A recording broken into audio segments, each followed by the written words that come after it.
На 1974 году ушла из жизни советская лыжница, призер зимних Олимпийских игр, чемпионка мира, трехкратная чемпионка Советского Союза, заслуженный мастер спорта СССР Нина Рочева.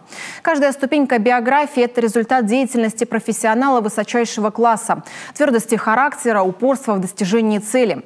На Олимпийских играх в Лейк-Плейсиде в 1980 году Нина Петровна завоевала серебряные медали в составе эстафетной команды Советского Союза. Также в эстафете 4 на 5 километров Рочева выиграла золото на чемпионате мира в шведском Фалуне в 1974 году и бронзу в финском Лахте в 1978 году.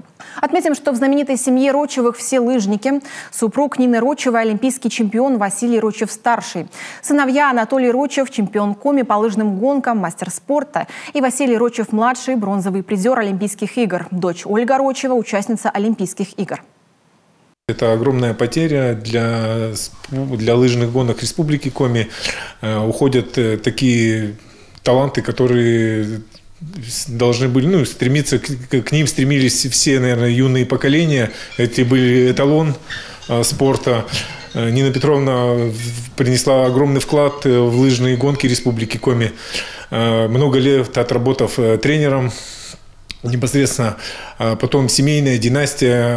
Нина Петровна была прекрасный человек, добрый, заботливый. Мне кажется, вся семья окружилась вокруг нее.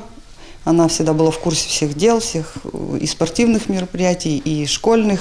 И всегда дети, так как также занимались спортом, постоянно часто отсутствовали. И она полностью брала на себя все заботы по семье. Поэтому, я думаю, это большая утрата для семьи. Ну и как человек прекрасный, и, естественно, великий спортсмен. Прощание с Ниной Петровной Рочевой пройдет завтра на республиканском лыжном комплексе имени Раисы Сметаниной в 11:00.